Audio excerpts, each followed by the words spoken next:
नमस्कार, मैं दीपक चौधरी आप सभी का एक बार फिर से मुस्कान अलवी हिंदी क्लासेस में स्वागत करता हूं। आशा करता हूं आप सभी मस्त होंगे, स्वस्थ होंगे। तो आज हम चर्चा करने वाले हैं रीतिकाल पर। जी हाँ, रीतिकाल पर हम आज चर्चा करेंगे। अगर आपको किसी भी प्रकार की यूजीसी नेट से जुड़े पुस्तक की आवश्यकता है तो आप हमारे दिए गए कॉन्टेक्ट नंबर पर संपर्क कर सकते हैं। आपको हार्ड कॉपी और सॉफ्ट कॉपी दोनों फ्री डिलीवरी के साथ आपके पते पर पहुंचा दिए जाएंगे।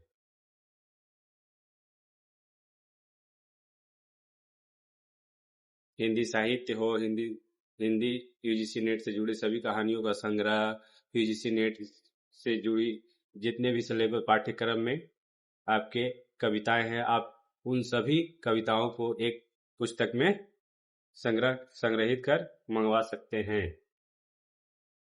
भारतीय एवं पाश्चात्य काव्य शास्त्र, नेट के सभी नाटक, जिनको भी मंगाना है वो हार्ड कॉपी हो या फिर सॉफ्ट कॉपी, आप उसे मात्र दिए गए इन प्राइस पर मंगा सकते हैं। पीडीएफ का प्राइस है 249 रुपया, जो आप हमारे दिए गए नंबर पर कांटेक्ट कर आप प्राप्त कर सकते हैं। और साथ ही साथ आप हमारा व्हाट्सएप और टेलीग्राम चैनल से जुड़ना ना भूलें। व्हाट्सएप और टेलीग्राम का लिंक डिस्क्रिप्शन में दे दिया गया है, कृपया आप उस पर टैप कर ज्वाइन कर लें। अगर आप हमारे चैनल पर नए हैं तो कृपया लाइक और सब्सक्राइब करना ना भूलें। जी हाँ, तो चलिए हम चर्चा करते हैं रीति काव्य पर और रीति काल पर। रीति काव्य रचना का आरंभ पर एक मिनट का आरंभ एक संस्कृतज्ञ ने किया। ये थे आचार्य केशवदास, जिनकी सर्वप्रसिद्ध रचनाएं कवि प्रिया, रसिक प्रिया और रामचंद्रिका है। कवि प्रिया में अलंकार और रसिक प्रिया में रस का सुधारण निरूपण है। लक्षण दोहों में और उदाहरण कवित्त सवैये में है। लक्ष्य ग्रंथों की यही परंपरा रीति काव्य में विकसित हुई। रामचंद्रिका केशव का प्रबंध काव्य है, जिसमें भक्ति की तन्मयता के स्थान पर एक सजग कलाकार की प्रखर कला चेतना प्रस्फुटित होती है, दिखाई देती है। केशव के कई दशक बाद चिंतामणि से लेकर 18वीं सदी तक हिंदी में रीति काव्य का अजस स्रोत प्रवाहित हुआ, जिसमें नर नारी जीवन के रमणीय पक्षों और तत्संबंधी सरस संवेदनाओं की अत्यंत कलात्मक अभिव्यक्त व्यापक रूप में हुई है। आचार्य रामचंद्र शुक्ल ने रीति काव्य का शुरुआत केशवदास से न मानकर चिंतामणि से माना। उनका कहना है कि केशवदास जी ने काव्य के सब अंगों का निरूपण शास्त्रीय पद्धति पर किया। यह निसंदेह है कि काव्य रीति का सम्यक समावेश पहल आचार्य केशव ने ही किया। हिंदी में रीति ग्रंथों की अविरल और अखंडित परंपरा का प्रवाह केशव की कविप्रिया के प्रायः 50 वर्ष पीछे चला, और वह भी एक भिन्न आदर्श को लेकर, केशव और आदर्श को लेकर नहीं है। वे कहते हैं कि हिंदी रीति ग्रंथों की अखंड परंपरा चिंतामणि से चली, अतः रीति काल का आरंभ उन्हीं से माना जाता है। यहाँ पर थोड़ा मिस्टेक है। रीति काल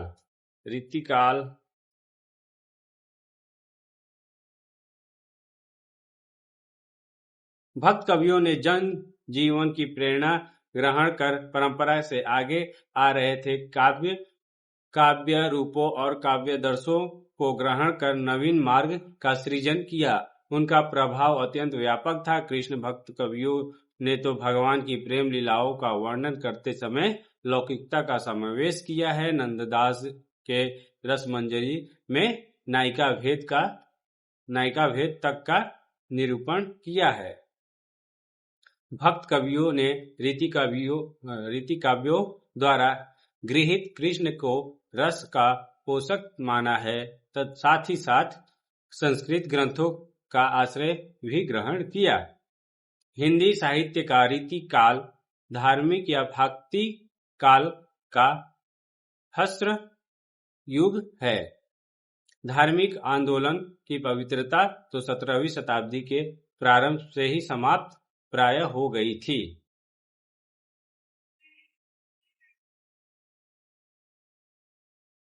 प्रेम और ऐतिहासिकता पर श्रृंगार के प्राधान्य से वासना को प्रश्रय मिला। राधा और कृष्ण का लीला अब कवित और सवैयों से रस अलंकार और नायक नायिका रूप में आने लगा। वास्तव में हिंदी का रीति साहित्य संस्कृत रीति साहित्य वर्तमान सतसई संस्कृत के भक्ति परक मुक्तकों और शास्त्र से मिली जुली परंपरा का विकास है। रस अलंकार काव्य शास्त्र आदि का प्राधान्य होने के कारण से ही यह रीति काल के नाम से पुकारा जाता है। इस परिवर्तन के कारण जीवन की तत्कालीन परिस्थिति में पाए जाते हैं। मुगल सम्राट अकबर के बाद जहांगीर और शाहजहां के समय में हिंदी प्रदेश के चारों ओर सुख शांति और समृद्धि थी।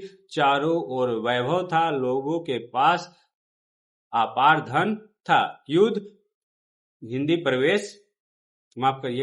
युद्ध के समय हिंदी प्रवेश से काफी दूर रहते थे।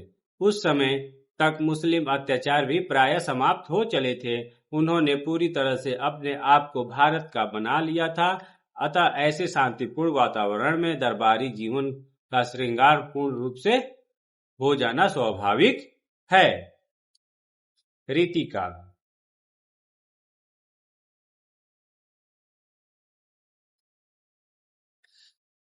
उस समय राजा ही सांस्कृतिक जीवन के केंद्र बन गए थे और वे ही कला के कद्रदान बन गए थे। साहित्य मनोदशा का मुक्त उद्गार है। परिस्थितियों में परिवर्तन होने के कारण मानव मनोदशा स्वतः ही परिवर्तित होती रहती है। यही कारण है कि साहित्य भी उसी परिवर्तित मनोदशा के अनुरूप अपना रूप स्वरूप बना लेता है। इन्हीं परिवर्तित मनोदशाओं के साथ साहित्य परंपरा का सामंजस्य स्थापित करना साहित्य का इतिहास कहलाता है। हिंदी साहित्य के इतिहास की एक लंबी परंपरा है।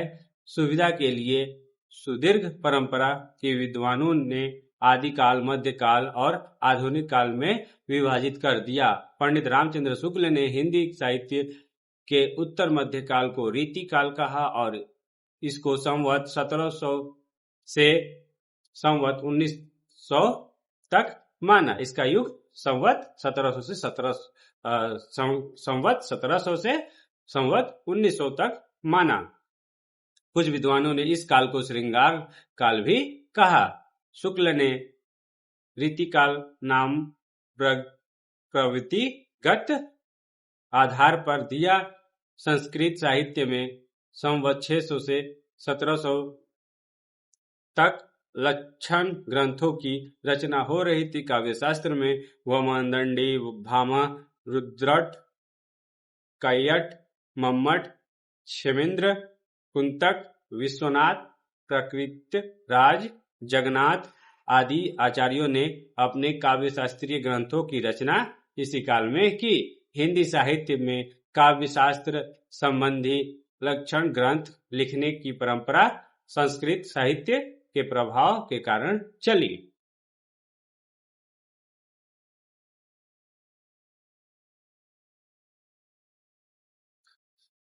साथ ही साथ चलिए तो अब रीति काल का एक छोटा सा परिचय देख लेते हैं। रीतिकाल के कवियों राजाओं और रसोइयों के आश्रय में रहते थे। रीतिकाल के कवि राजाओं और रईसों के, माफ करिएगा, रीतिकाल के कवियों रीतिकाल के कवि राजाओं और रईसों के आश्रय में रहते थे। वहां मनोरंजन और कला विलास का वातावरण स्वाभाविक था। बौद्धिक आनंद का मुख्य साधन वहां उक्ति वैचित्र्य समझा जाता था। ऐसे वातावरण में लिखा गया साहित्य अधिकतर श्रृंगार मूलक और कला वैचित्र्य से युक्त था, पर इसी समय प्रेम के स्वच्छंद गायक भी हुए जिन्होंने प्रेम की गहराइयों का स्पर्श किया। प्रेम की गहराइयों का स्पर्श किया। मात्रा और काव्य गुण दोनों ही दृष्टि से इस समय की नर नारी प्रेम और सौंदर्य की मार्मिक व्यंजना करने वाला काव्य साहित्य महत्वपूर्ण है। काव्य साहित्य महत्वपूर्ण है। इस समय की वीर काव्य भी लिखा गया। इस समय वीर काव्य भी लिखा गया। मुगल शासक औरंगजेब की कट्टर सांप्रदायिकता और आक्रामक राजनीतिक की टकराहट से इस काल में जो विक्षोभ की स्थिति आई, उन्होंने कुछ कवियों को वीर काव्य के सृजन की भी प्रेरणा दी। ऐसे कवियों में भूषण प्रमुख है जिन्होंने रीति शैली को अपनाते हुए भी वीरों के पराक्रम का ओजस्वी वर्णन किया। इस समय नीति, वैराग्य और भक्ति से संबंधित काव्य भी लिखा गया। अनेक प्रबंध काव्य भी निर्मित हुए। इधर से शोध कार्य में इस समय की श्रृंगेतर रचनाएं और प्रबंध काव्य प्रचुर परिणाम में मिल रहे हैं। इसलिए रीतिकालीन काव्य को नितांत एकांगी और एक रूप समझना उचित नहीं है। इस समय के काव्य में पूर्ववर्ती कालों की भी प्रवृत्तियां सक्रिय थी, जैसे कि वीर रस, भक्ति काव्य, ये सभी की रचनाएं इस काल में हो रही थी। यह प्रधान धारा श्रृंगार काव्य की है, जो इस समय काव्य संपत्ति का वास्तविक निर्देशक मानी जा रही है। श्रृंगारी काव्य तीन वर्गों में विभाजित, श्रृंगारी कवियों को तीन भागों में विभाजित किया गया। पहला वर्ग है रीतिबद्ध कवियों का, जिसके प्रतिनिधि केशव, चिंतामणि, भिखारी दास देव, मतीराम और पद्माकर आदि हैं। इन कवियों ने दोहों में रस, अलंकार और नायिका के लक्षण देकर कवित सवैये में प्रेम और सौंदर्य का कलापूर्ण मार्मिक व्यंजना की है। संस्कृत साहित्य शास्त्र में निरूपित शास्त्रीय चर्चा के अनुसरण मात्र इनमें अधिक है, पर कुछ ने थोड़ा मौलिकता भी दिखाई है, जैसे भिखारी दास का हिंदी छंदों का निरूपण है। दूसरा वर्ग रीति सिद्ध कवियों का है। इन कवियों ने लक्षण नहीं निरूपित किए, केवल उनके आधार पर काव्य रचना की। बिहारी इनमें सर्वश्रेष्ठ हैं, जिन्होंने दोहों में अपने सतसई प्रस्तुत किए। विभिन्न मुद्राओं वाले अत्यंत व्यंजक और सौंदर्य चित्रों और प्रेम की भावदशाओं का अनुपम अंकन इन काव्यों में मिलता है। तीसरे वर्ग में घनानंद बोधा, द्विजदेव ठाकुर आदि रीति मुक्त कवि आते हैं, जिन्होंने स्वच्छंद प्रेम की अभिव्यक्ति की। इनकी रचनाओं में प्रेम, तीव्रता और गहनता की अत्यंत प्रभावशाली व्यंजना हुई है।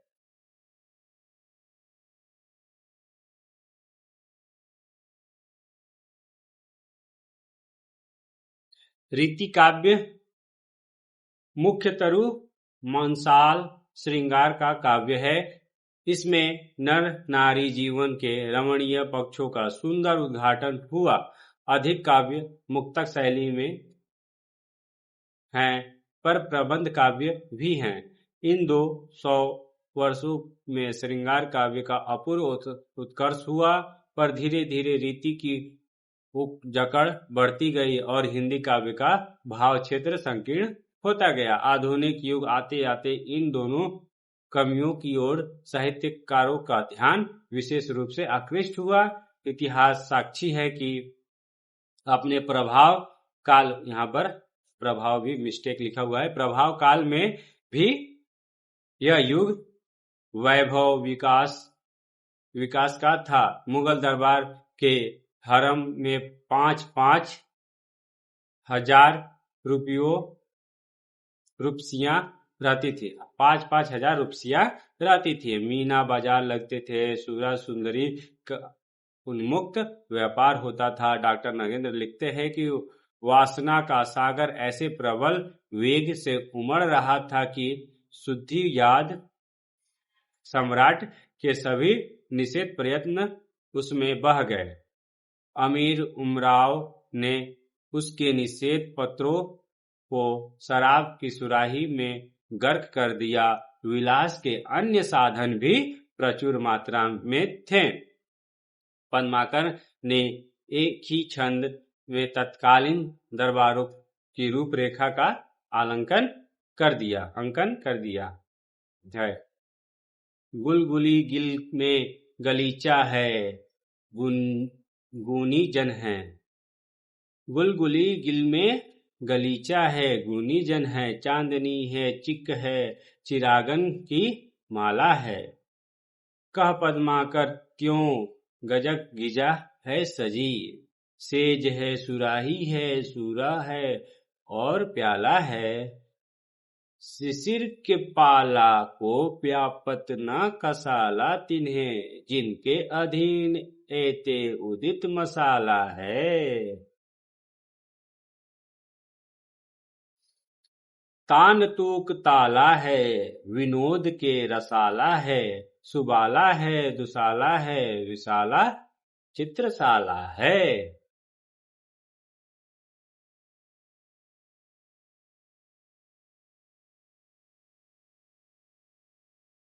लौकिकता, श्रृंगारिकता, नायिका भेद और अलंकार प्रियता इस युग की प्रमुख विशेषताएं हैं। प्राय सब कवियों ने ब्रज भाषा को अपनाया। स्वतंत्र कविता कम लिखी गई। रस, अलंकार वगैरह काव्यों के लक्षण लिखते समय उदाहरण के रूप में, विशेषकर श्रृंगार के आलंबनों एवं उद्दीपनों के उदाहरण के रूप में सरस रचनाएं इस युग में लिखी गईं। भूषण कवि ने वीर रस की रचनाएं भी दी। भाव पक्ष की अपेक्षा कला पक्ष अधिक समृद्ध रहा। शब्द शक्ति पर विशेष ध्यान नहीं दिया गया, न नाट्य शास्त्र का विवेचन किया गया। विषयों का संकोच हो गया और मौलिकता का ध्वस्त होने लगा। मौलिकता क्या हो रहे थे? ध्वस्त होने लगे। इस समय अनेक कवि हुए। एक केशव, चिंतामणि, देव बिहारी, मतिराम, भूषण, घनानंद, पद्माकर आदि। इसमें केशव, बिहारी और भूषण को इस युग का प्रतिनिधि कवि माना जा सकता है। बिहारी ने दोहों की संभावनाओं को पूर्ण रूप से विकसित कर दिया। अब को रीतिकाल का प्रतिनिधि कवि माना जा सकता है। रीतिकाल का नामकरण। तो चलिए अब हम रीतिकाल के नामकरण को देखते हैं कि किस प्रकार रीतिकाल का नामकरण किया गया और किस आधार पर। रीति का आधुनिक अर्थ शैली माना जाता है। संस्कृत साहित्य में आचार्य वामन ने रीति को काव्य की आत्मा घोषित किया। हिंदी साहित्य का रीति काल 200 वर्षों की लंबी अवधि को अपने में समेटे हुए हैं। इन वर्षों में जो साहित्य रचा गया उसमें जीवन के प्रति भौतिक दृष्टिकोण परिलक्षित होता है। तत्कालीन साहित्य को पढ़कर स्पष्ट संकेत मिलता है कि इस काल के कवि सच्चे अर्थों में जीवन के भौतिक पक्ष और यौवन के कवि थे। भौतिक पक्ष के और यौवन के कवि थे। यह लोक साहित्य का समय भले ही न हो, परंतु भौतिकवादी साहित्य का काल अवश्य था। अपने समय की परिस्थितियों को से प्रेरित और पुष्ट होकर रीतिकालीन साहित्य पांडित्य प्रदर्शन और कवि कर्म दोनों साथ साथ निभाता रहा। जिसे हम रीतिकाल कहते हैं, उसके संदर्भ में अनेक समस्याएं हमारे सामने आती हैं। इस काल के नामकरण, सीमा निर्धारण और परिवर्तन को लेकर भी अनेक मतांतर प्रचलित हैं। आचार्य रामचंद्र शुक्ल ने इस काल को रीति काल कहा, तो मिश्र बंधुओं ने अलंकृत काल, तो आचार्य विश्व प्रसाद मिश्र ने इसे श्रृंगार काल कहना उचित समझा। डॉक्टर रसाल ने उसे कथा काल कहा। इस संदर्भ में आचार्य हजारी प्रसाद द्विवेदी का मत यहाँ साहित्य को गति देने में अलंकार शास्त्र का ही जोर रहा। उस काल में रीति, कवित रीति, सुकवि रीति कहा जाता था। संभवतः इन शब्दों से प्रेरणा पाकर शुक्ल जी ने इस श्रेणी की स्थानों को रीति काव्य कहा। इस मत से यह स्पष्ट होता है कि आचार्य रामचंद्र शुक्ल ने इस नामकरण में वाह्यांग विधान को अपनी दृष्टि में रखा। संस्कृत काव्य शास्त्र में रीति काव्य काव्यांग विशेष का सूचक रहा। आचार्य वामन ने विशिष्ट रचना नीति और रीति रात्मा काव्य कहकर रीति को स्पष्ट करने की चेष्टा करते हैं।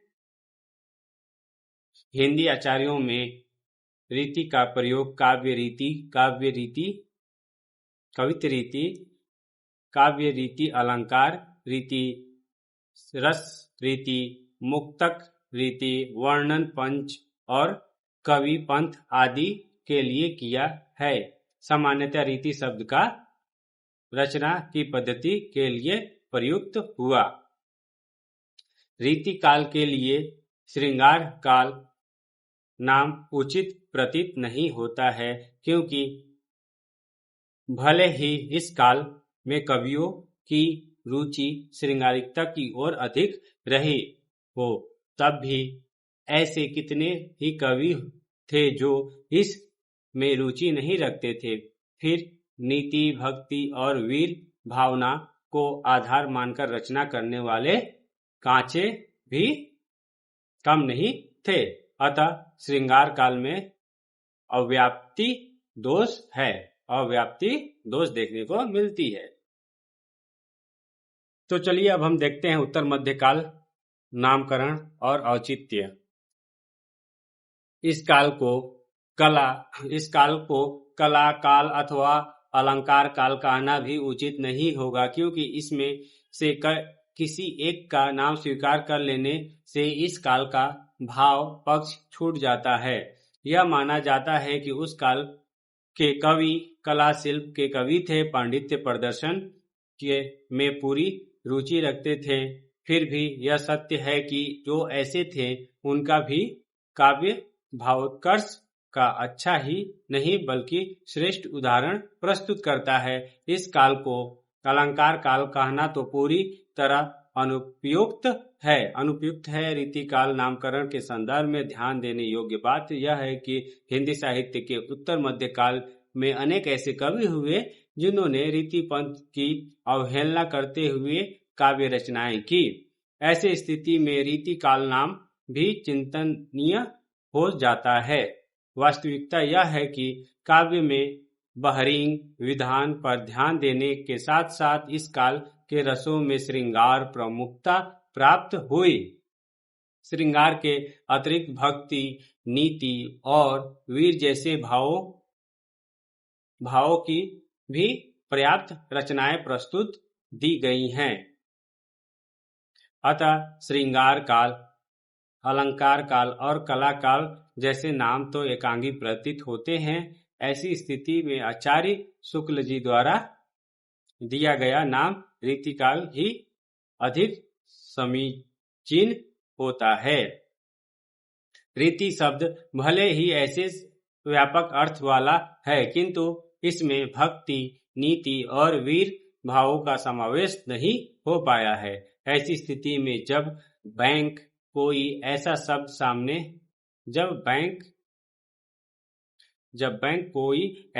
सामने नहीं आए जो सबका द्योतक हो अथवा सभी साहित्यों को अपने में समेट ले, तब तक जैसे उत्तर मध्यकाल कहना अधिक उपयुक्त होगा। मेरी दृष्टि में यह नाम इसलिए भी अधिक उचित लगता है कि इससे हिंदी साहित्य के मध्यकाल के पूर्वार्ध से इसका अंतर भी स्पष्ट हो जाता है। पूर्व मध्यकाल में जैसे भक्ति नाम की नीति की प्रधानता रही, वैसे ही उत्तर मध्यकाल में श्रृंगार गीर की प्रधानता रही।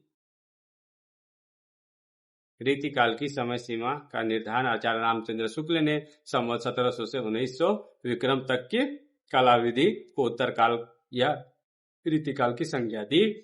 इस काल की समस्या है कि इसकी समय का निर्धारण कैसे किया जाए, क्योंकि साहित्य के इतिहास में किसी भी काल विशेष की कोई निश्चित पार्थक्य रेखा खींचकर विशेष प्रकार की प्रवृत्ति को अलग नहीं किया गया है। अनेक प्रवृत्तियों साहित्यों में एक साथ चलती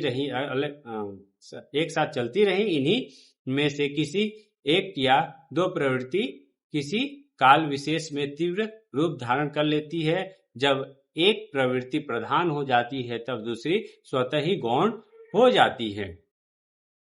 हिंदी साहित्य के भक्ति काल में भक्ति भावना प्रमुख थी, किंतु इसका यह अर्थ नहीं कि उस समय श्रृंगार की प्रवृत्ति थी ही नहीं। यदि ध्यान से देखा जाए तो भक्ति काल में भी श्रृंगारिकता खुलकर सामने आई थी। अनेक कवि राधा और कृष्ण के माध्यम से श्रृंगार विलासपूर्ण, सरस और उत्तेजक चित्र प्रस्तुत करने लगे। यह स्थिति रीति काल के लिए प्रेरक बिंदु बनकर सामने आई। रीतिकाल के प्रमुख प्रवर्तकों को देखते हैं। इस संदर्भ में दो प्रकार के मत प्रचलित हैं। विद्वानों का एक वर्ग रीतिकाल का प्रवर्तक आचार्य केशव को माना जाता है, दूसरा आचार्य चिंतामणि को है। आचार्य शुक्ल ने केशव को श्रेष्ठ आचार्य तो माना है, किंतु प्रवर्तक नहीं माना है। उन्होंने श्रृंगार काल के मुख्य प्रवर्तक का ताज आचार्य चिंतामणि को पहनाया। उनका संदर्भ कथन है कि हिंदी में रीति ग्रंथों की अविरल और अखंडित परंपरा का प्रवाह केशव की कवि प्रिय के 50 वर्ष पीछे चला और भी वह एक भिन्न आदर्श लेकर केशव का आदर्श लेकर नहीं है, और भी एक भिन्न आदर्श लेकर केशव का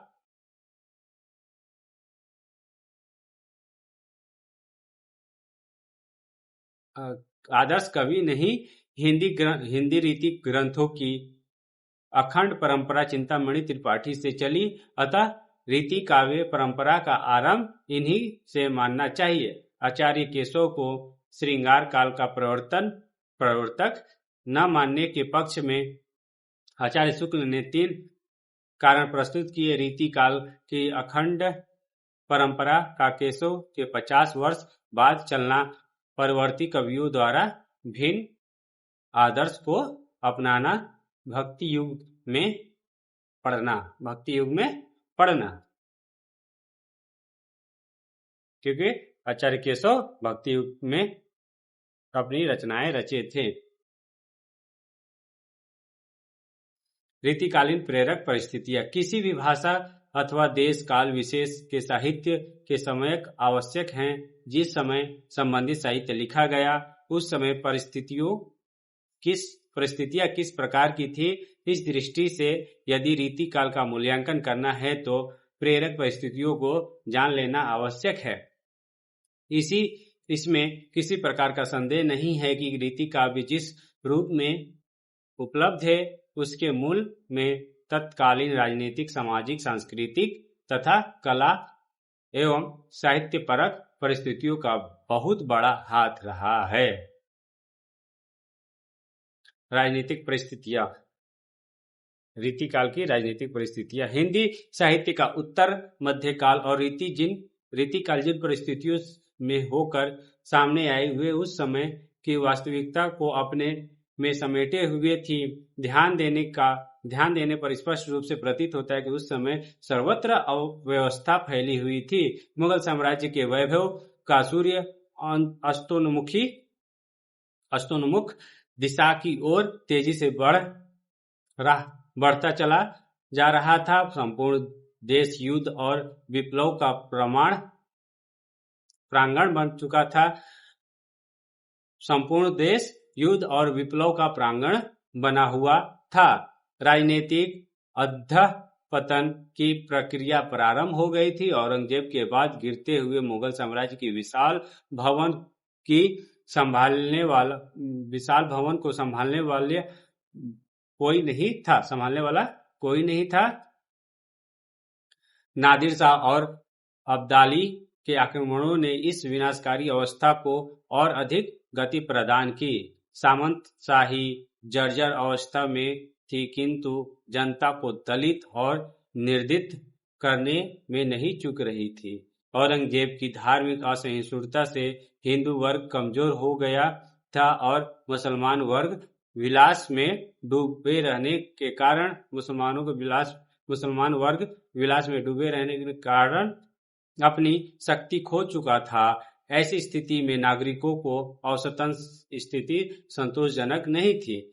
मेहनतकश किसान अच्छी पैदावार करते थे, किंतु उनको 2 समय की रोटी भी चैन से मयस्सर नहीं हो पाती थी। यह संपूर्ण मुगल साम्राज्य के द्वारा हिंदू शक्तियों के उत्थान तथा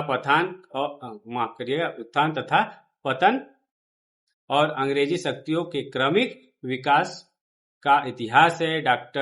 इस संदर्भ में डॉक्टर महेंद्र कुमार ने लिखा है कि जहां तक प्रदेशों का प्रश्न है, रीतिकालीन रचना के क्षेत्र अवध, राजस्थान और बुंदेलखंड की कथा भी ऐसी ही है।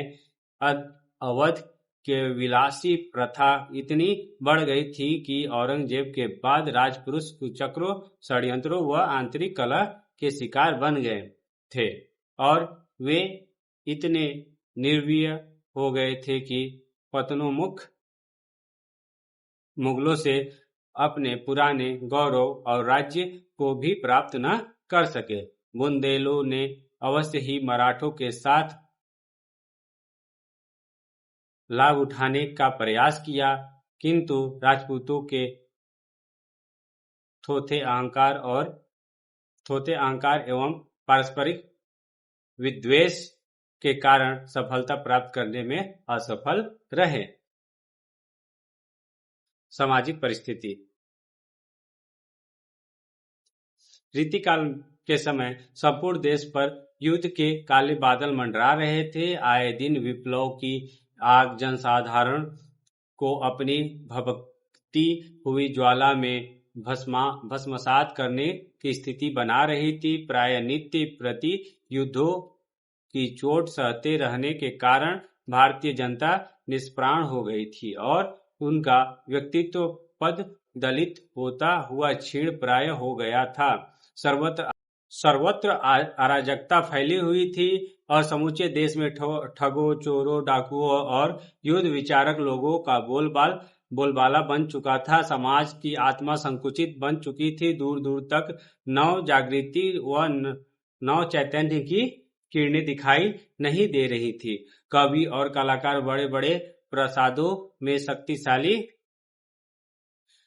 शक्तिशाली लोगों की छत्र छाया में सरस्वती की वीणा पर अपनी उंगली चलाए जा रहे थे। औरंगजेब की मृत्यु के पश्चात इन कलाकारों को छोटे छोटे राजाओं और नवाबों का आश्रय लेने के लिए विवश होना पड़ गया था। मुगल सल्तनत अपने विलास और वैभव के लिए सर्वाधिक प्रसिद्ध हो रही है। सर्वाधिक प्रसिद्ध रही थी। रीति काव्य की दूरियों शाही हरम के लिए बुंदनी का काम करने वाली स्त्री का ही एक रूप थी। विलास भावना और श्रृंगारिकता अपनी चरम सीमा पर पहुंच चुकी थी। वासना के प्रबल प्रवाह में देश के संयम को बुरी तरह झकझोर दिया था। हिंदुओं में जाति भेद की भावना सिर उठाने लग चुकी थी। ऐसे जातिगत भेदभाव सिर उठाने लग चुकी थी। ऐसे में राजनीतिक और सामाजिक पतन के युग में देश की नैतिकता भला कैसे सुरक्षित रह सकती है। परिणामतः सर्वत्र अनैतिकता हावी हो चुकी थी और जो सदास्यता थी वह लुप्त हो चुकी थी और पवित्रता तो न जाने कहां छुप कर अपनी अंतिम सांस ले रही थी। जब किसी देश का समाज वासना के कीचड़ में डूबता जा रहा हो, अनैतिकता हावी होती जा रही हो, तब उस देश में धर्म भी कैसे सुरक्षित रह सकता है। धर्म का आधार मंदिरों और मठों में भी नहीं रह गया था।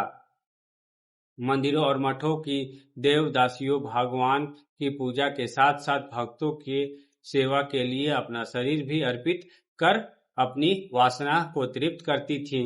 ऐसी धार्मिक विपन्नता के वातावरण में जातीय बुद्धि का धरातल निरंतर नीचे गिरता जा रहा था। अतः हम कह सकते हैं कि रीतिकालीन साहित्य की श्रृंगारिकता और कला, रस, अलंकार आदि के पूर्ण विकास के लिए उस समय सामाजिक और ऐतिहासिक परिस्थितियां पूरी तरह से अनुकूल थीं। कृषक और श्रम मजदूर वर्ग पूरी तरह से शोषण के चक्र में फंस चुका था। जनसाधारण गरीबी के दलदल में पूरी तरह से फंस चुका था। शासक वर्ग बिना किसी श्रम के ही संपन्न होते जा रहे थे। ऐसी स्थिति में लोग भाग्यवादी अथवा नैतिक मूल्यों से रहित हो तो यह कोई आश्चर्य नहीं। कार्य सिद्ध के लिए भ्रष्टाचार की प्रवृत्ति भी निरंतर परवान चढ़ती जा रही थी। सांस्कृतिक परिस्थिति उस समय की उत्तर मध्यकाल की सांस्कृतिक परिस्थिति को समझते हैं। राजनीतिक और सामाजिक परिस्थितियों की नीति इस युग की सांस्कृतिक स्थिति भी अत्यंत शोचनीय थी। अकबर, शाहजहां और जहांगीर की उदारतावादी नीति तथा संतों और सूफियों के उपदेशों के फलस्वरूप हिंदू मुस्लिम संस्कृतियों के पास आने का सामंजस्य का जो प्रयास किया जा रहा था, यह औरंगजेब की कट्टरता के कारण समाप्त हो गया था। विलास वैभव का खुला प्रदर्शन होने लगा था। इसी विलास के कारण धार्मिक भावों का दृढ़ता से पालन करना मुश्किल हो गया था। मंदिरों में ऐश्वर्य और भोग विलास की खुलेआम लीला चलने लगी थी। स्थिति यहाँ तक पहुंच गई थी कि हिंदू अपने आराध्य राम और कृष्ण का आवश्यकता से अधिक श्रृंगार तो करने ही लगे थे, परंतु उनकी लीलाओं में अपने भोगी दृष्टिकोण को भी खोजने लगे थे। हिंदू और मुसलमान दोनों ही धर्म के सिद्धांतों से निरंतर अलग होते जा रहे थे। दोनों अपने धार्मिक सिद्धांतों के कारण अलग होते जा रहे थे। लोगों के पास ब्रह्मचारण की मात्र धर्म पालन रह गया था। इस भोग विलास की बढ़ती हुई प्रवृत्ति के कारण निम्न वर्ग के लोग अधिकांश अंधविश्वासों के फेर में पड़कर निष्क्रिय होने लगे थे। हिंदू मंदिरों में और मुसलमान फेरों के तकियों पर जाकर अपने अपने स्वार्थों के सिद्ध में लीन हो गए थे। परिणामतः जनता के भोलेपन व उनके अंधविश्वास का पूरा फायदा पुजारी, मौलाना, मौलवी आदि उठाने लगे थे। ऐसे में धर्म के स्थान पर भ्रष्टाचार, पापाचार के केंद्र सभी धार्मिक स्थल बन चुके थे और नैतिक प्रवाह समाप्त हो गया था। साहित्य और कला की स्थिति। मुगल साम्राज्य में शिल्प कला, चित्रकला, संगीत, लेखन कार्य आदि ने अपने अपने क्षेत्र में पर्याप्त उत्कर्ष प्राप्त कर लिया। ललित कला और उपयोगी कला दोनों ही अभूतपूर्व उन्नति कर चुकी थी। कला प्रेमी मुगल शासकों ने फारसी और हिंदू शैली के समन्वय से एक नई शैली का निर्माण किया, जिसका छाप उस समय के स्थापत्य, चित्रण, आलेखन आदि दलित कलाओं व सोना चांदी, हीरे जवाहरात के काम पर भी स्पष्ट अंकित रहती थी। साहित्य और कला की दृष्टि इस युग को समृद्ध कहा जा सकता है। इसमें सबसे बड़ी कठिनाई यह दिखाई देती है कि कवि और कलाकार राजाओं के आश्रय में रहते थे और वही राजाओं की रुचि के अनुसार उनको लिखना पढ़ना पड़ता था,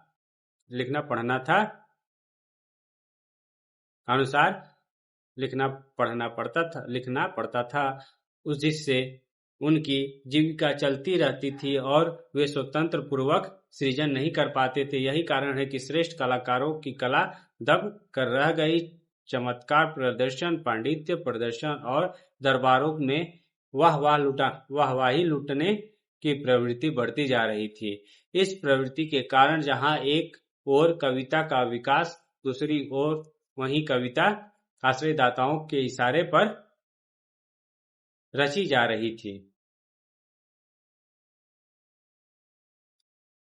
रीतिकालीन कविता जिस संस्कृति की उपज थी, उस पर तत्कालीन दरबारों का गहरा प्रभाव पाया जाता है। दरबारों में ही संगीत कला, चित्रकला और स्थापत्य कला का पोषण हो रहा था। दरबार चाहे मुगल बादशाहों, नवाबों का हो या राजा महाराजाओं का हो, कलाकारों को वही प्रश्रय मिलता था। मुगल दरबारों में फारसी भाषा ही प्रचलित थी। उनकी कलात्मक अभिरुचि ईरानी शैली से प्रभावित थी। हिंदू दरबारों में जिन कलाओं को संरक्षण मिला, उन पर भारतीय संस्कृति का परंपरा का प्रभाव देखा जा सकता है, किंतु उन पर धीरे धीरे ईरानी शैली अपना रंग चढ़ाती गई। आइए इस युग की विविध कलाओं तथा उन पर पड़े प्रभाव पर हम चर्चा करते हैं। साहित्य कला। तो चलिए अब हम साहित्य और कला की स्थिति देखते हैं कि रीति काल में किस प्रकार की साहित्यों की रचनाएं हो रही थी और किस प्रकार की कलाओं का निर्माण किया जा रहा था। संगीत कला। अकबर के समय में संगीत का चरम उत्कर्ष दृष्टिगत होता है। ग्वालियर के दरबार में ध्रुपद और गंभीर जैसी शैली का विकास हुआ। तानसेन ने संगीत में एक कीर्तिमान स्थापित किया। जहांगीर के समय में संगीत दर्पण जैसे संगीत शास्त्र का सुव्यवस्थित ग्रंथ निर्मित हुआ। शाहजहां के समय में गंभीरता और उदारता के स्थान पर कोमल रागों का ज्यादा प्रयोग हुआ। मुगल और हिंदू संगीतज्ञों को राजश्रय मिला, किंतु औरंगजेब के कट्टर धार्मिक आग्रह के कारण दिल्ली दरबार से विलासिता और ऐश्वर्य प्रदर्शन के साथ कलात्मक आमोद प्रमोद भी बहिष्कृत कर दिए गए। मोहम्मद शाह रंगीले के समय में दिल्ली दरबार पुनः संगीतकारों और रसिक कलाकारों से सुशोभित हो उठा। भारतीय संगीत फारसी प्रभाव से संपन्न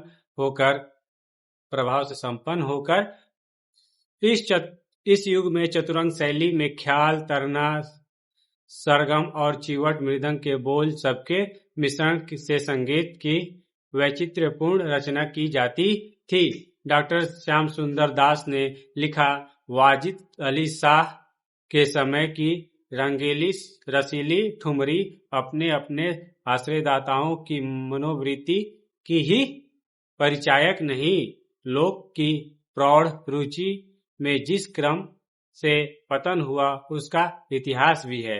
इन ललित कलाओं के विकास और ह्रास पर दृष्टिपात करने से स्पष्ट होता है कि ये सब अपने आश्रयदाताओं की रुचियों के परिवर्तनों का प्रमाण प्रस्तुत करती हैं।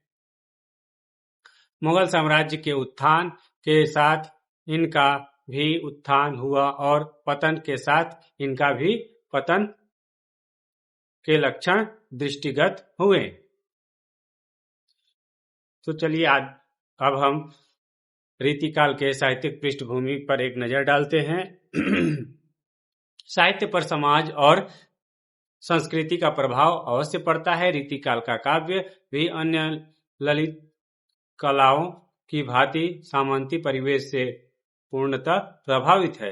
रीतिकालीन कवियों का सौंदर्य बोध मुगल कालीन वैभव और विलास से ही प्रेरित था। आचार्य शुक्ल ने लिखा, राजा महाराजाओं के दरबार में विदेशी शिष्टता और सभ्यता के व्यवहार का अनुकरण हुआ और फारसी के लच्छेदार शब्द वहां चारों ओर सुनाई देने लगे। अतः भाट या कवि लोग आयुष्मान और जय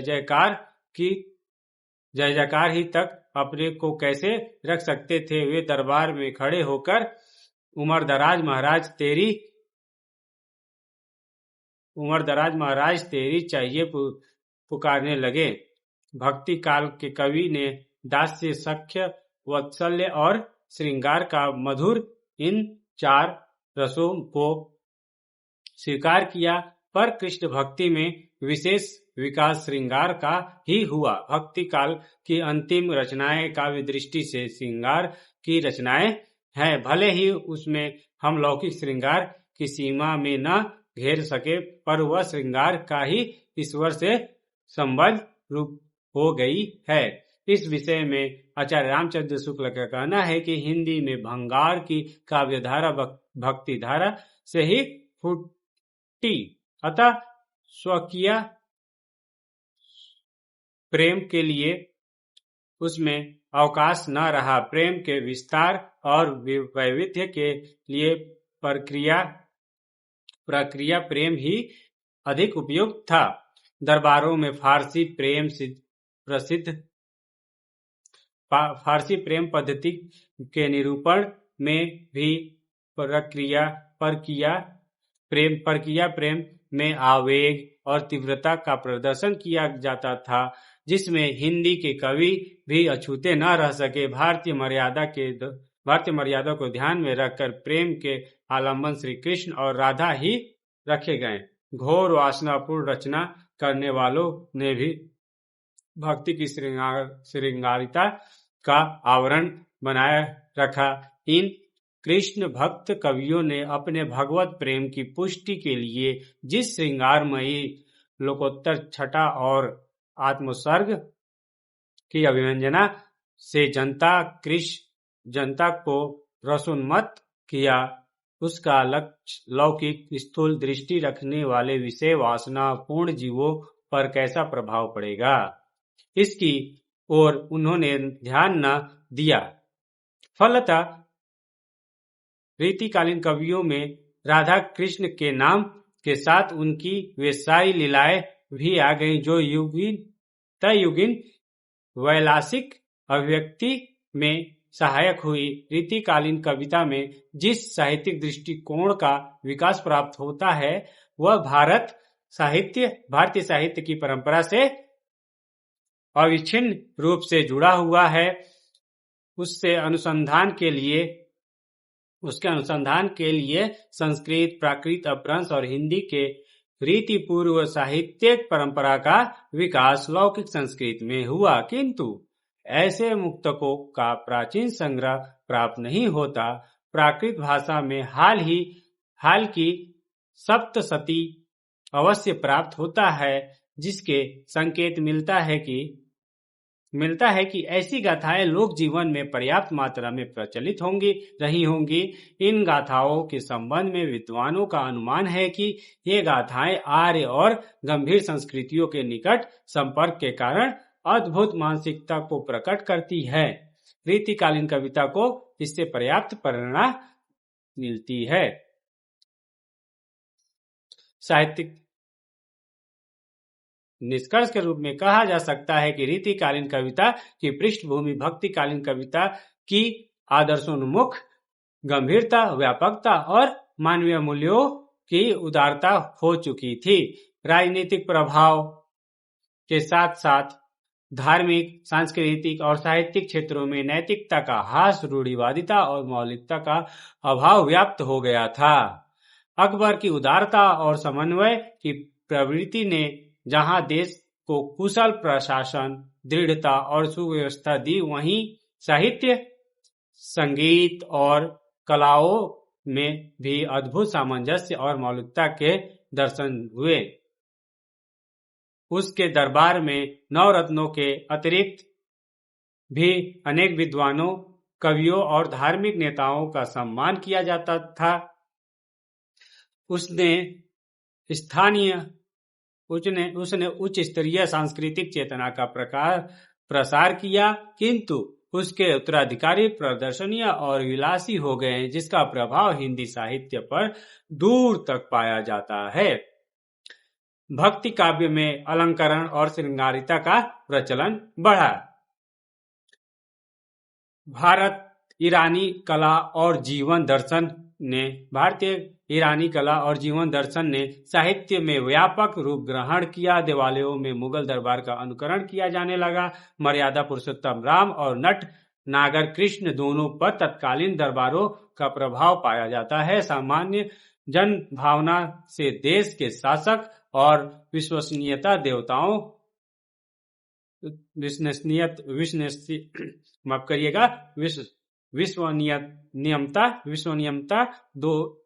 दोनों ही दूर होते गए। यह सांस्कृतिक और नैतिक पतन का चरम बिंदु था। साहित्य जब रूढ़िग्रस्त अपनी जीवंतता खोने लगता है, तो नई स्फूर्ति के लिए उसे जनजीवन के निकट संपर्क में आना पड़ता है। रीतिकाल के बाद हिंदी साहित्य नई चेतना के लिए लोकोन्मुख हुआ और उसमें नवजागरण के स्वर मुखर हुए। वास्तव में रीति काव्य भक्ति काव्य की ही परिविस्तार है। अंतर केवल इतना है कि पूर्ववर्ती साहित्य में लोक जीवन के निकट होने का कारण भाववेग और भाव विस्तार है, जबकि परवर्ती साहित्य सीमित परिवेश की उपज था, अतः उसमें जीवंतता का अभाव पाया जाता है। काव्य शास्त्रीय आधार।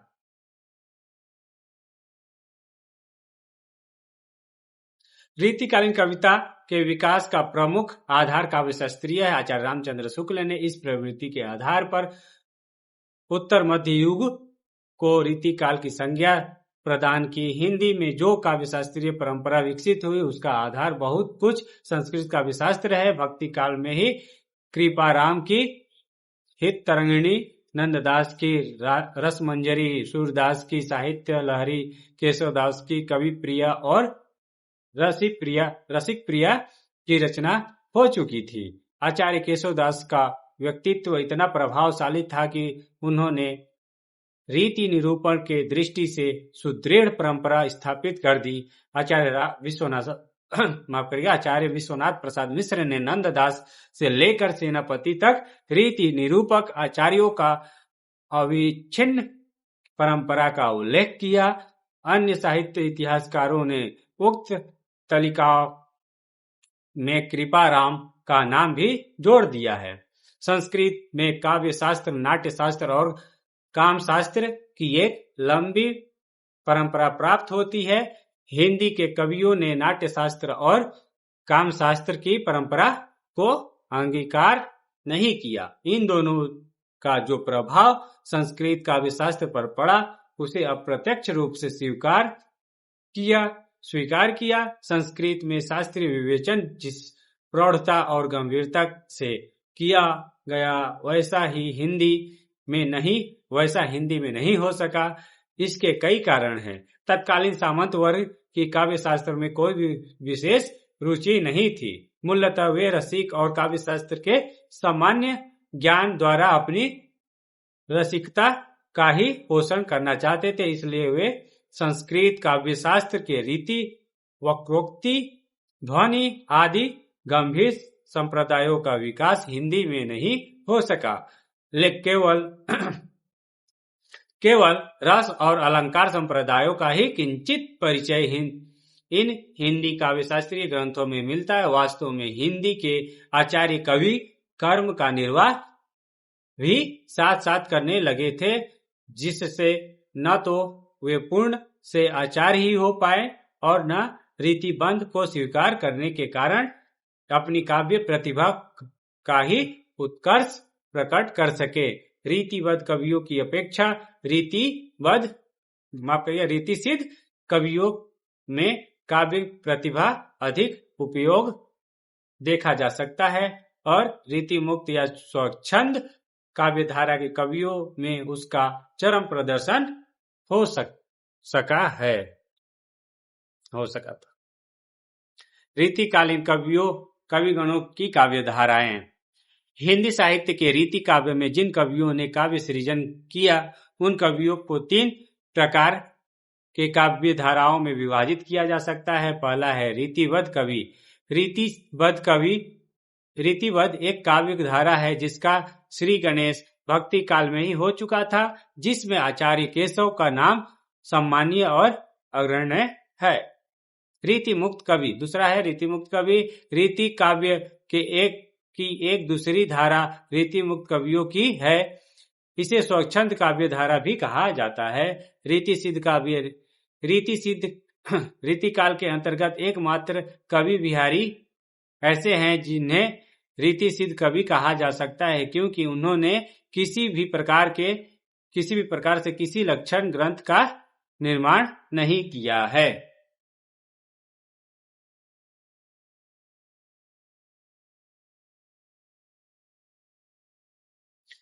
रीतिबद्ध एक काव्य धारा है जिसका श्री गणेश भक्ति काल में ही हो चुका था, जिनमें आचार्य केशव का नाम सम्मानीय और अग्रण्य है। रीतिबद्ध कवियों को मुख्य रूप से 3 वर्गों में रखा यहाँ पर गलत लिखा हुआ है। अलंकार निरूपक आचार्य, रस और नायिका भेद के निरूपक आचार्य और सर्वांग निरूपक आचार्य। कुछ समीक्षकों ने पिंगल निरूपक आचार्यों की भी एक चौथी कोटि निर्धारित की है। सर्वांग निरूपक आचार्यों ने सभी विषयों पर ध्यान आकर्षित किया। आचार्य चिंतामणि, कुलपति मिश्र, देव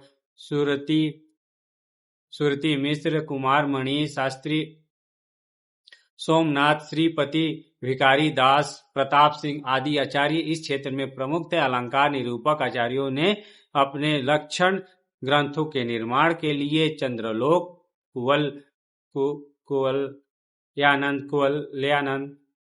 कुवल्यानंद आदि पूर्ववर्ती झासोन्मुख अंधों को ही आधार बनाया था। इन आचार्यों में केशव, जसवंत सिंह, मोतीराम, भूषण, गोप, रसिक, गोविश्वचुलह,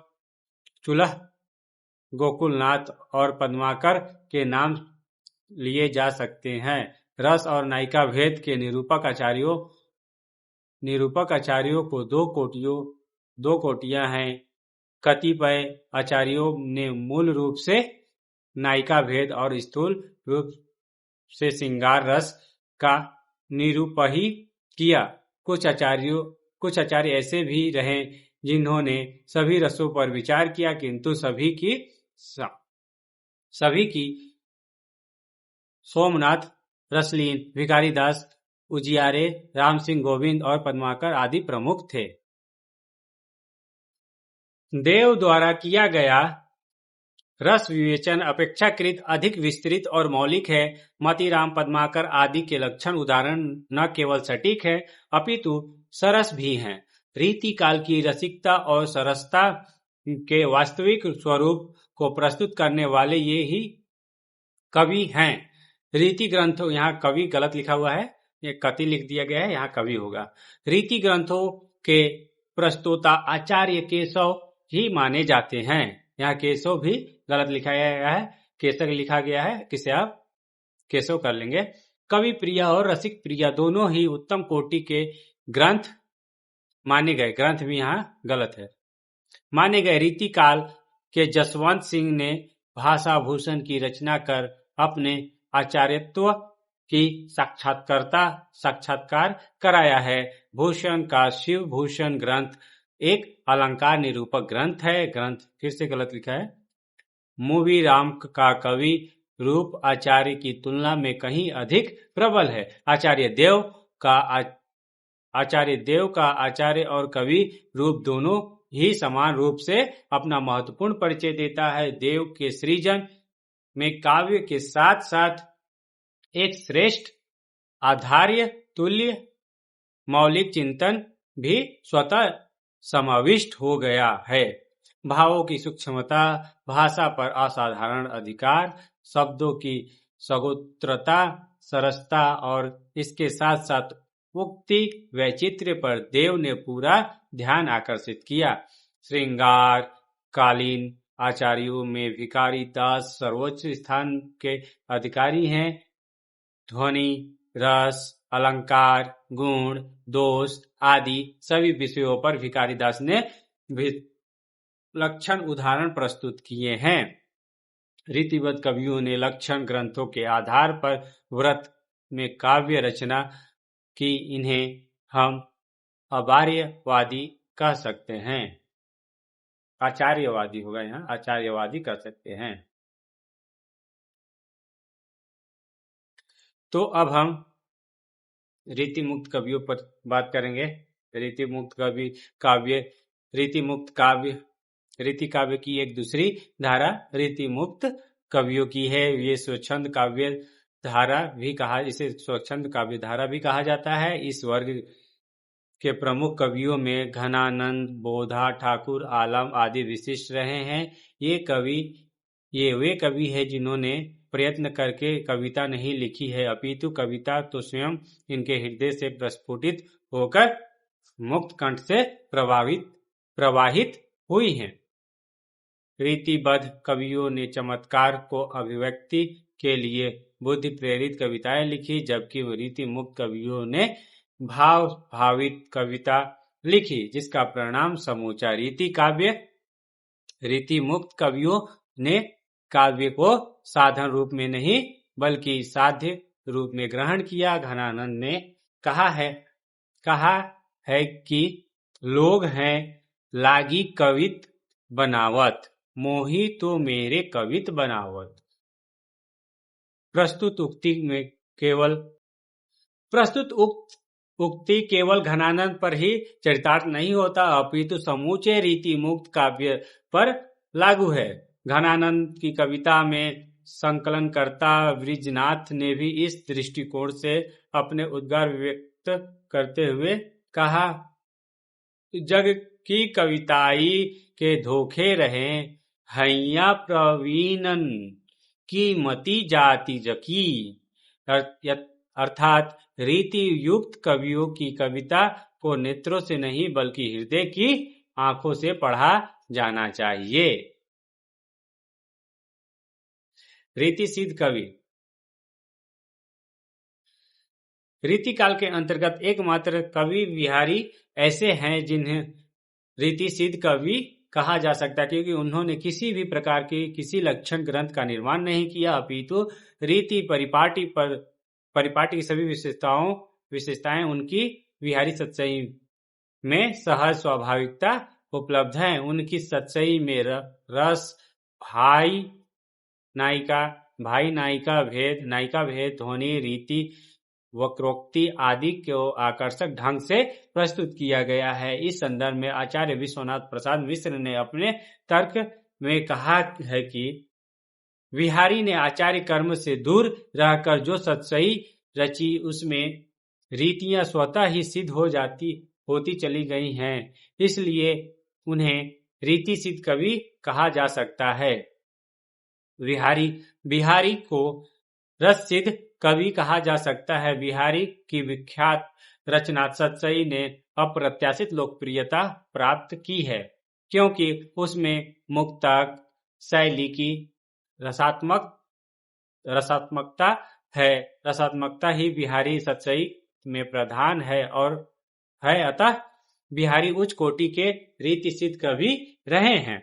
आचार्यत्व एवं कवित्व का मनोहारी संगम बिहारी में दिखाई देता है।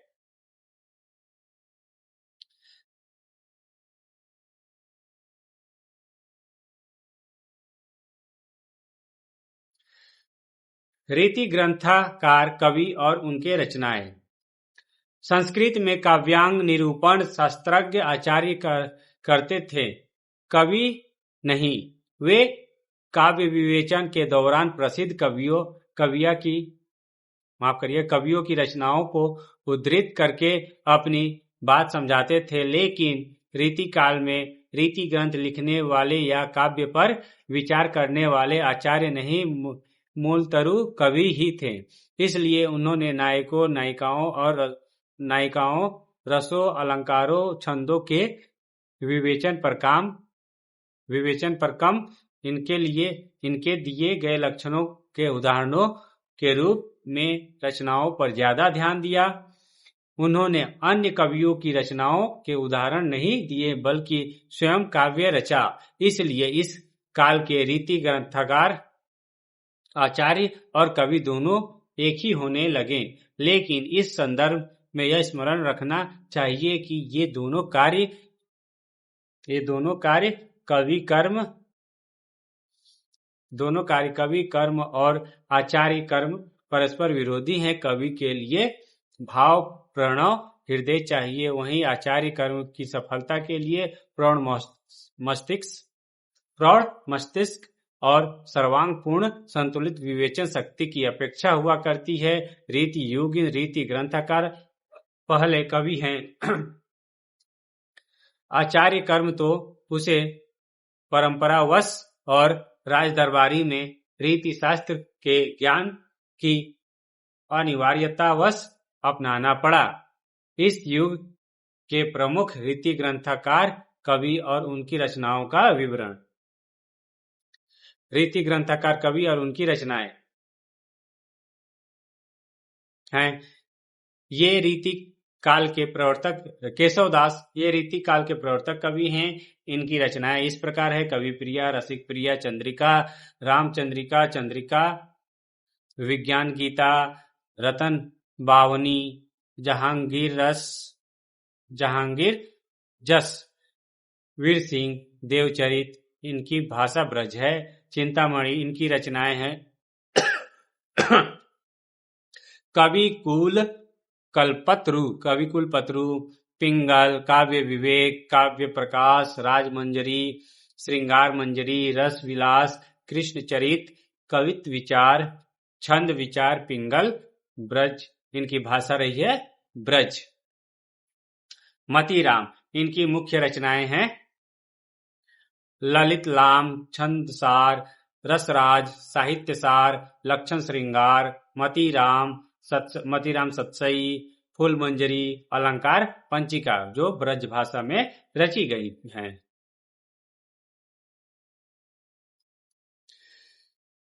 इनके बाद भूषण का नाम आता है। भूषण की मुख्य रचनाएं हैं: शिवराज भूषण, भूषण उल्लास, दूषण उल्लास, भूषण हजारा, शिव बावनी, छत्रसाल दशक। इनकी भी भाषा ब्रज रही। भिखारी दास की मुख्य रचनाएं: काव्य निर्णय, श्रृंगार निर्णय, रस सारांश, शतरंज शतिका, शब्द नाम प्रकाश, विष्णु पुराण, भाषा, छंदार्णव पिंगल। देव इनके मुख्य ग्रंथ हैं: रस विलास, भवानी विलास, भाव विलास, कुशल विलास, जाति विलास, प्रेम पच्चीसी, प्रेम तरंग, प्रेम चंद्रिका, काव्य रसान आदि। और इनकी भी भाषा क्या थी? ब्रज भाषा थी। अगले कवि का नाम आता है जो है पद्माकर। ये इनकी प्रमुख रचनाएं है पद्माभरण, हिम्मत बहादुर, जगत विनोद, प्रबोध पचीसी, रास रसायन, विनोद पचासा, गंगा लहरी, यमुना लहरी आदि रचनाएं हैं। और इनकी भी भाषा ब्रज रही। हम देख सकते हैं कि रीतिकाल की कवियों की प्राय सभी कवियों की भाषा ब्रज रही, जो हम आगे पढ़ भी चुके हैं। इनके बाद आते हैं अमीरदास की रचनाएं हैं सभा मंडन, वृत्त चंद्रोदय, व्रज राजविलास, सतसई, अमीर प्रकाश।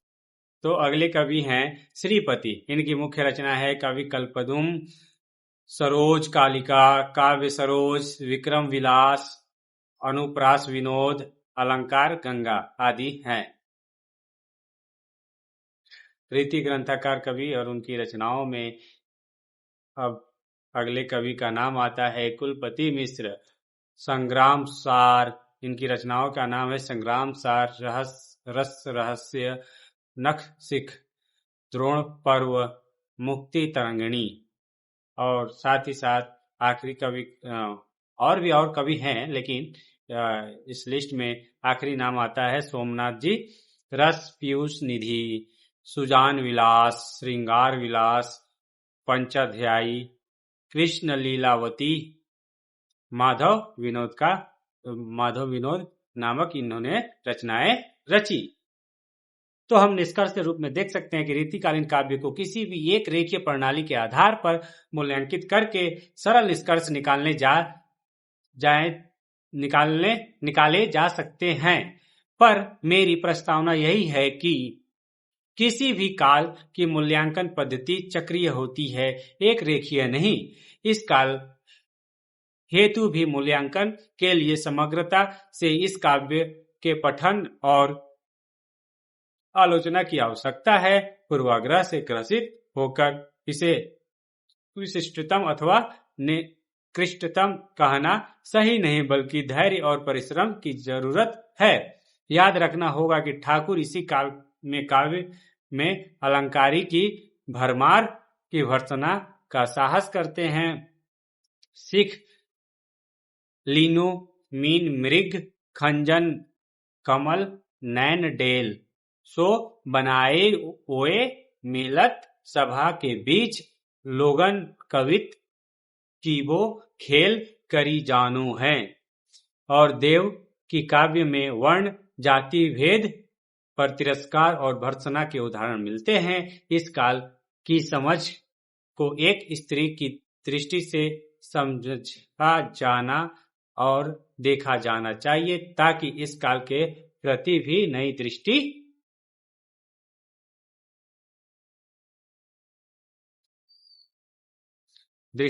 विकसित की जा सके। तो अगर आपको ये क्लास पसंद आया हो तो कृपया लाइक करना ना भूलें। बहुत बहुत धन्यवाद।